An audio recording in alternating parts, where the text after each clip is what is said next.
WBCS group C seventh pay commission অনুযায়ী new salary কত হবে ডিটেলসে দেখাবো। আর এদিকে যারা নতুন চাকরিতে জয়েন করবে ডাব্লিউবিসিএস গ্রুপ সি চাকরির শুরুতে বেতন কত সেটাও দেখাবো। দুটো স্যালারি দেখাবো এখানে, একটা হচ্ছে সেভেন্থ পে কমিশন অনুযায়ী একটা নিউ স্যালারি, আর যারা নতুন চাকরিতে জয়েন করবে জয়েনিং স্যালারি কত হবে। শুরু করা যাক। তো আমি সেভেন্থ পে কমিশনের স্যালারিটা পরে দেখাচ্ছি, কারণ এখন যারা নতুন চাকরিতে জয়েন করবে এই স্যালারিটাই যখন সেভেন্থ পে কমিশন লাগু হবে, যেহেতু ঘোষণা হয়েছে আজ হোক কাল হোক লাগু তো হবেই, কারণ এখন যে স্যালারিটা চলছে সেটা কিন্তু সিক্স পে কমিশন অনুযায়ী 2019 রোপা, তো এটার ভ্যালিডিটি শেষ হয়ে গেছে, তো আজ হোক কাল হোক লাগু হবেই।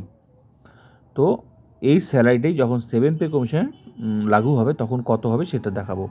তো এই জন্য এখন যে স্যালারিটা সেটা আগে দেখতে হবে, ঠিক আছে। তো এই মুহূর্তে যে স্যালারিটা যারা নতুন চাকরি পাবে চাকরির শুরুতে বেতন কত দেখাচ্ছি। তো গ্রুপ সিতে ডাব্লিউবিসিএস গ্রুপ সিতে বেসিক পে আছে 42,600 আছে, 39,900 আছে, 35,800 আছে। তো আমি শুরুতে দেখাচ্ছি 42,600, তারপর বাকিগুলো দেখাবো।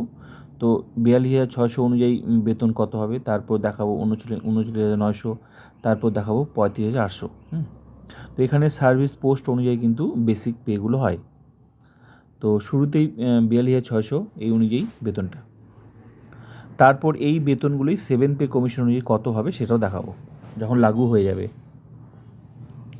তো 42,600 বেসিক পে যাদের, তো ডিএ এই মুহূর্তে ডিএ আছে 18, 4% বেড়েছে, তবে জিও বার হয়নি, আশা করি জিও বার হয়ে যাবে। তো টোটাল আমি 22% দিয়েই হিসাব করছি, 9,372 টাকা। এইচআরে 12% বেসিকের 5,112 টাকা, এমএ মেডিকেল অ্যালাউন্স 500 টাকা।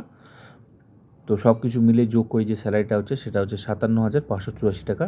তো এখান থেকে হচ্ছে কিছুটা টাকা কেটে নেবে পিট্যাক্স 200 টাকা, সার্ভিস চার্জ কেটে নিয়ে বাকি টাকাটা অ্যাকাউন্টে ঢুকবে, সেটা হচ্ছে ইন হ্যান্ড স্যালারি 57,384 টাকা। এটা হচ্ছে ইন হ্যান্ড স্যালারি, মানে কেটে ছেটে এই টাকাটা পাওয়া যাবে যারা নতুন চাকরিতে জয়েন করবে। আর 1 বছর পর জিপিএফ কাটা শুরু হয় বেসিকের 6%, মিনিমাম এর উপরেও কাটানো যায়, কিন্তু সেটা 1 বছর পর বেসিকের 6%। আবার বেসিক এদিকে আবার প্রতি বছর নির্দিষ্ট টাইমে 1 বছর পর সেটা আবার 3% হারে ইনক্রিমেন্ট হতে থাকে। তো মনে রাখতে হবে যখন যখন ডিএ বাড়বে তখন তখন কিন্তু স্যালারিও বাড়বে, আবার বেসিক বাড়লেও স্যালারি বাড়বে। এবার আমি দেখাবো 39,900 যাদের বেসিক পে সেই অনুযায়ী বেতন কত হবে যারা এই চাকরিতে জয়েন করবে। তো যাদের 39,900 বেসিক পে এখন বেতনটা দেখাচ্ছি, ঠিক আছে। তো 39,900 বেসিক পে হলে বেতন কত হবে। ডিএ সেম যে হিসাবটা আমি বললাম, 18% আছে, 4% বেড়েছে, তো সেম হিসাব বেসিকের ডিএ 8,778 টাকা বেসিকের ডিএ। ডিএ আর এইচআরে দুটোই বেসিকের হয়। তো এইচআরে হাউস অ্যান্ড অ্যালাউন্স এটাও হচ্ছে বেসিকের 12%। তো টাকাটা হচ্ছে 4,788 টাকা, এমএ 500 টাকা। সব কিছু মিলে যোগ করে যে স্যালারিটা হচ্ছে, হ্যাঁ আমি দ্বিতীয় বেসিকের স্যালারিটা দেখাচ্ছি এবার, সেটা হচ্ছে 53,966 টাকা। এখান থেকে 200 টাকা কাটবে গ্রস স্যালারি থেকে, কেটে নিয়ে বাকি টাকাটা অ্যাকাউন্টে আসবে। তো 200 টাকা ডিডাকশন হয়ে গেলে টাকাটা হচ্ছে 53,766 টাকা। এটা হচ্ছে ইন হ্যান্ড স্যালারি, মানে কেটে ছেটে টাকাটা পাওয়া যাবে। তো এখানেও সেম গল্প যে 6% কী বলে ডিডাকশন হবে বেসিকের জিপিএফ, সেটা কিন্তু 1 বছর, মানে 1 বছর পর শুরু হবে। বেশিও কাটাতে পারে কিন্তু মিনিমাম 6% কাটাতে হবে। তো এখানেও একই ব্যাপার, যখন যখন ডিএ বাড়বে স্যালারি বাড়বে, বেসিক কিন্তু 1 বছর পর আবার অটোমেটিক বাড়বে, 3% হারে ইনক্রিমেন্ট হতে থাকবে প্রতি বছর, তখনও বেতন বাড়বে। এবার আসি যাদের বেসিক 35,800 এই অনুযায়ী স্যালারি কত হবে। মানে গ্রুপ সিতে সার্ভিস পোস্ট অনুযায়ী বেসিক পে হয়, ঠিক আছে। এখানে আমি দেখালাম 3টে বেসিক দেখালাম, এই অনুযায়ী এবার হচ্ছে 35,800 যাদের বেসিক পে 35,800 বেতন কত হবে।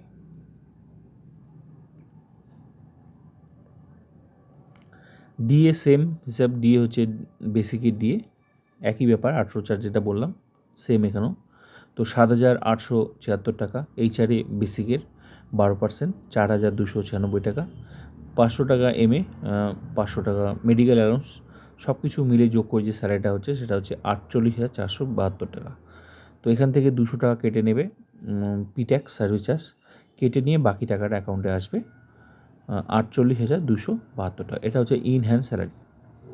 তো একই গল্প, জিপিএফ 1 বছর পর শুরু হবে, মিনিমাম 6% বেসিক আবার এদিকে নির্দিষ্ট সময় 1 বছর হয়ে গেলে অটোমেটিক বাড়তে থাকবে, প্রতি বছর 3% আর ইনক্রিমেন্ট হতে থাকবে।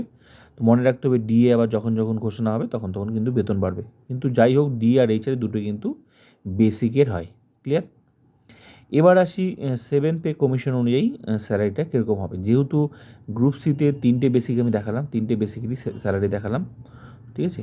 তো এবার 3টে বেসিকেরই নিশ্চয়ই পে কমিশন মানে কি? পে কমিশন মানে হচ্ছে বেসিক স্ট্রাকচার পরিবর্তন।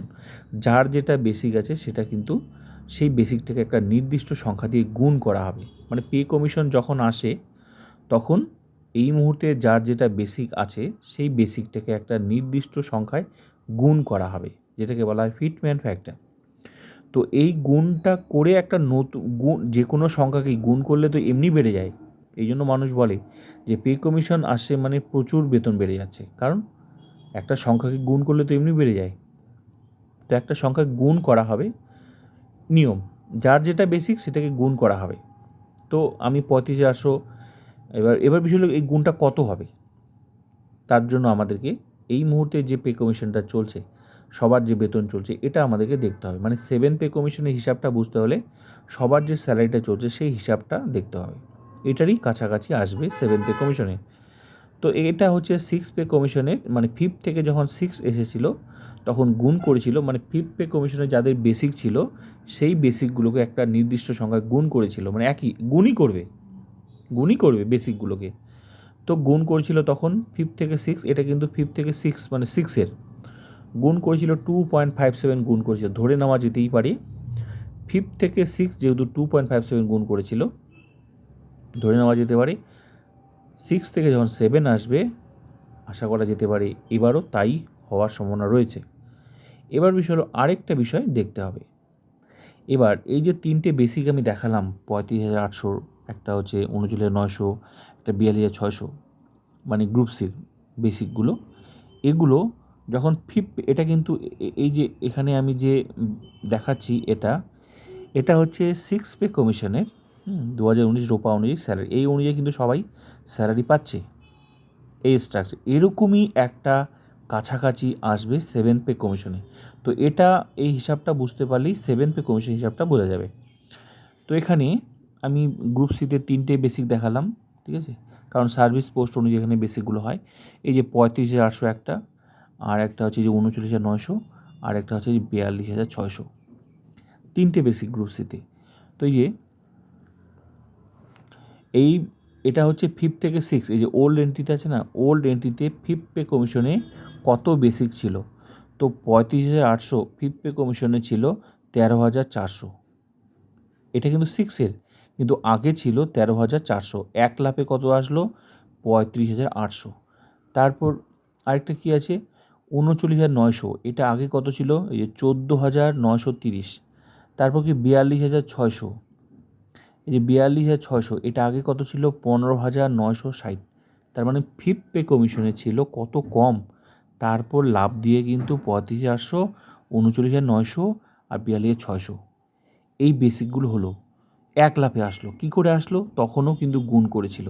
তার মানে আগে কত কম ছিল, অনেক কম ছিল, 2.57 করে। যার যেটা এখানে যতগুলো বেসিক দেখা যাচ্ছে এগুলো এক একজনের বেসিক এক রকম, যার যেমন বেসিক তার তেমন বেতন বাড়ে। তো 5 থেকে 6 এসেছিল, কত গুণ করেছিল বেসিককে 2.57, বাকিটা রাউন্ড ফিগার ধরে এখানে যে স্যালারিগুলো এখানে যে বেসিকগুলো দেখা যাচ্ছে এগুলো কিন্তু এই অনুযায়ী কিন্তু সবাই বেতন পাচ্ছে। তো এখানে যতক্ষণ না 7 পে কমিশন আসবে, ততক্ষণ এই অনুযায়ী বেতন হবে। যেমন এই যে 35,800 চাকরির শুরুতে বেসিক হবে 35,800, 39,900, 42,600, যতক্ষণ না 7 পে কমিশন আসবে ততক্ষণ কিন্তু এই অনুযায়ী বেতন হবে। যেমন চাকরির শুরুতে এন্ট্রি লেভেলে 35,800, তারপর কিন্তু 1 বছর হয়ে গেলে অটোমেটিক বেসিক চেঞ্জ হয়ে গেল। এই যে লেভেল 1, লেভেল 2, এই সাইডটা দেখলে বোঝা যাবে 36,900, তারপর 38,000, তারপর 39,100, অটোমেটিক 3% হারে ইনক্রিমেন্ট হতে থাকবে, 3% হারে ইনক্রিমেন্ট হচ্ছে। এই যে 42,000 যে 42,600 প্রথম বছর শুরুতেই 42,600, তারপর 1 বছর হয়ে গেলে বেসিক বাড়বে, অটোমেটিক বাড়বে, এটাকে কেউ আটকে রাখতে পারবে না, এটা অটোমেটিক বাড়তে থাকবে। ডিএ যেমন এইচআরে যেমন 2 বছর 3 বছর যেখানে আছে সেখানেই থাকতে পারে, কিন্তু বেসিক যেখানে আছে সেখানে থাকবে না, অটোমেটিক বাড়তে থাকবে, বেসিক বাড়তেই থাকবে অটোমেটিক। তো এইভাবেই কিন্তু বাড়তে থাকবে যতক্ষণ না 7th পে কমিশন আসে। ঠিক একইভাবে যখন 7th পে কমিশন আসবে তখন এখন যার যেটা বেসিক আছে এটা কিন্তু তখন ওল্ড এন্ট্রিতে চলে যাবে আর লাভ দিয়ে আসবে নতুন বেসিক এখানে আসবে। আর এরকমই এখানে যেরকম দেখা যাচ্ছে এরকমই একটা লম্বা একটা স্ট্রাকচার আসবে 7th পে কমিশনে, যেটা প্রতি বছর আবার একবার তো লাভ দিয়ে আসবেই, মানে এখন যার যেটা আছে এখানে ওল্ড এন্ট্রিতে থাকবে, তারপর গুণ করে এখানে লাভ দিয়ে আসবে, তারপর প্রতি বছর 3% হারে ইনক্রিমেন্ট হতে থাকবে। তো এখানেও অনেকগুলো বেসিক আছে, যেমন এখানে একটা আছে 47,400, এটা কিন্তু 6th পে কমিশনের। তো এখানে একজনের বেসিক ছিল 47,400, 5th পে কমিশনে লাভ দিয়ে এসেছে 1,28,900। এই মুহূর্তে এই বেসিকে যারা চাকরি পাবে তাদের কিন্তু শুরুতেই বেসিক হবে 1,28,900, তারপর প্রতি বছর ইনক্রিমেন্ট হচ্ছে। তো এক একজনের বেসিক একই রকম, যার যেমন বেসিক সেভাবে তার সেভাবে বেড়েছে। তো এরকমই কাছাকাছি কিন্তু আসবে 7th পে কমিশনে, ঠিক আছে। তাহলে বোঝা গেল কি যে 5 থেকে 6 গুণ করেছিল 2.57, তো 2.57 যদি গুণ করে ধরে নেওয়া যেতে পারে যদি সেটাই গুণ হয় তাহলে এক একজনের বেসিক 35,800 বেসিক, নতুন বেসিক হবে 92,006 টাকা, আর যার 39,900 টাকা বেসিক হচ্ছে আসবে 1,02,543 টাকা, যার বেসিক 42,600 এই মুহূর্তে নতুন রূপে আসবে বেসিকটা 1,09,482 টাকা। এটা শুধু বেসিক হলো, তো বেতন হতে গেলে তো শুধু আর বেসিক দিয়ে হয় না, বেতন হতে গেলেও কতগুলো জিনিস থাকে, কী কী থাকে, একটা থাকে ডিএ, একটা এইচআরএ, একটা এমএ, সব কিছু মিলে একটা গ্রস স্যালারি হয়, তারপর সামান্য কিছু ডিডাকশন হয়। তাহলে বোঝাই যাচ্ছে যে এগুলো যদি মানে বেতনের থেকে কত পরিমাণ শুধু বেসিকটাই বেড়ে যাচ্ছে। এখন প্রশ্ন হলো এটা 2.57 করবে নাকি এর থেকে বেশি করবে নাকি এর থেকে কম করবে, পুরোটা কিন্তু সরকারের উপর ডিপেন্ড করছে।